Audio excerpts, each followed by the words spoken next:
The NFL trade deadline is only 3 weeks away, and Poles is 2 for 2 as the Chicago Bears general manager at making a move at the deadline. So the odds look pretty high again. And I'm just going to put this to bed real quick. This are all ideas, folks, but ideas that could benefit this team. Now, just hear me out.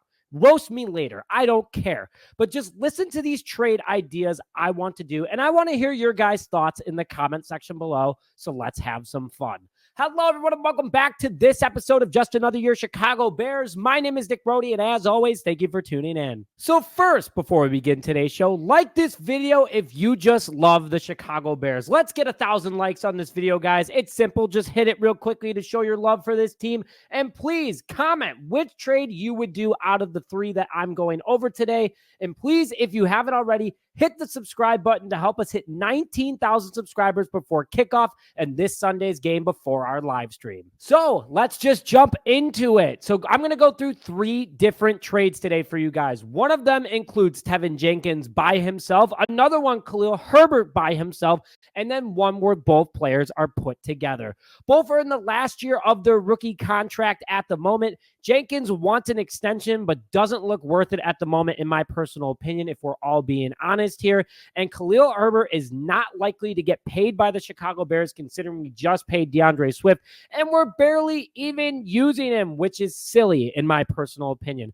But overall, instead of letting these guys walk in free agency, let's get some picks or even some players for them. So let's start off with the Teven Jenkins trade. Currently, the Chicago Bears starting left guard. He has been injured twice this year, leaving games, and has been limited a ton, which he is right now, according to the injury report for London.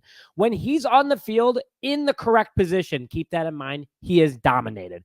But what I mean by that is they don't have him playing in the correct spot right now. He dominated at right guard last year. As you can see, a 72.6 overall, 68.5 pass block, and 71.7 run block against the run. 3 sacks allowed, 3 quarterback hits allowed, and 17 total pressures in 13 games. He was ranked the 11th best guard in the NFL last year. As crazy as that is, and that's why a lot of people believe he's a Pro Bowl snub. But with Matt Pryor doing really well right now, filling in for Nate Davis, who has been benched, along with Jenkins playing at left guard all offseason, the Bears probably don't want to switch up the mojo right now. And another team would be willing to do that, especially Jenkins being a good rental for the year for whatever team takes him. And there's another team that I'm trading with that has ties to Teven Jenkins.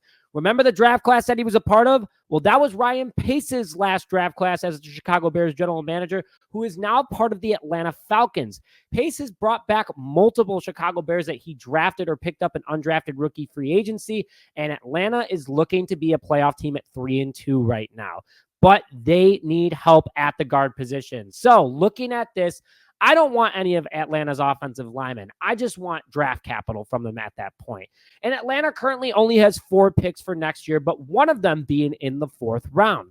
That's it. That's all I want for this trade. I want Atlanta's 4th round pick for Teven Jenkins. You get a pick, you get rid of his contract, you don't have to worry about paying him, and you can take a guard or 2 next year in the upcoming draft. And you got Bill Murray and Matt Pryor playing well so far. He then can re-sign with the Atlanta Falcons if he plays well. Pace knows him too, so it's a win-win for all parties involved.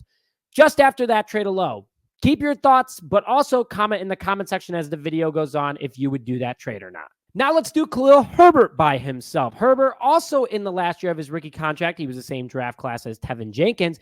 He's not getting used at all. I mean, which is very frustrating, though I am not upset with the last 2 games of how the rushing's been with DeAndre Swift and Rashawn Johnson, but he needs to get a shot somewhere else, guys. He deserves it. He had a shot of getting paid, and we're just hurting his value for him as a whole. Last year, he had 745 total yards from scrimmage, 611 being rushing, and 134 receiving with 3 total touchdowns. So a solid running back to have on your roster. A starter? No, but Atlanta, even though they have a nice running back room, is actually one of the lesser of the running back rooms. But there's another team making a playoff push that's even worse than Atlanta in that situation.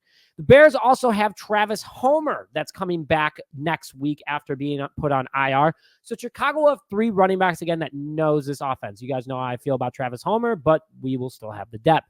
But I looked at ESPN and PFF, saw that a team was making a shocking push, is going to continue to do that, but needs help in the running back room.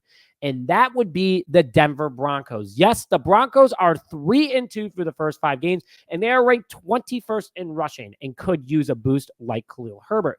Herbert could be that boost. Denver could also re-sign him if they like him.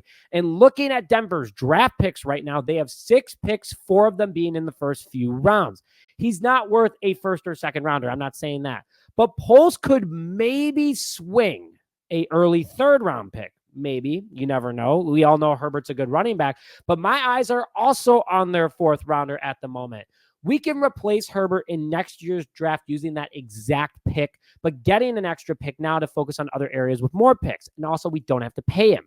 Along with giving Herbert a chance to be a running back 2 or even a running back 1, it maybe get paid next offseason. Another win-win for all parties. So let's hear your guys' thoughts on that trade too. And before I get into the trade package of both of them, I would like to thank today's sponsor, Lucy. And you guys are probably going, Nick, who the heck is Lucy? No. Lucy, Lucy, 100% pure nicotine pouches, always tobacco free, and come in a variety of different flavors and strengths for your taste buds. This stuff is awesome, guys. It's the best pouch on the market if you do use nicotine pouches. I've tried them all, and no joke, this one's the smoothest. It has the best flavors. It lasts the longest, and it doesn't make me feel sick after. Mango is my personal favorite with apple ice, which you guys might be like, ooh, that sounds good. It's super good at a close second.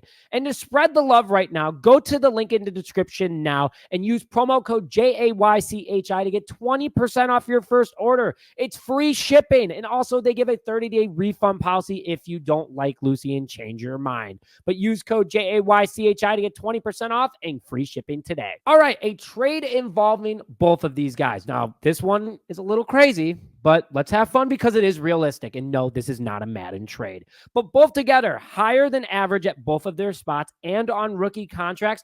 What do they have both in common? They were both drafted by Ryan Pace. In last year of his time with the general manager position as the Chicago Bears, Atlanta ironically needs help not only at the offensive line position, but the running back position too.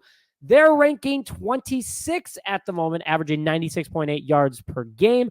Herbert would not start, no chance, but he'd for sure get used more and be able to expand that running room. They also could be a nice package deal bringing in both of Ryan Pace's guys from Chicago. And no, we are not getting an early round pick for them together, but I would take that 4th this year and get a 3rd the following year. This helps Chicago for the future. We get rid of both their contracts. They have the opportunity to get good playing time and potentially get re-signed. And then you get a 3rd out of it in 2 years when you're already an established team and you're just getting even more depth. Now, I want to hear everyone's thoughts on these 3 trades now. Please put your thoughts in the comment section below of which one you would take. But as always, guys, bear down, baby. Trade deadline is coming up. And again, Ryan Poles has traded in both of the deadline situations. Some of them haven't been great.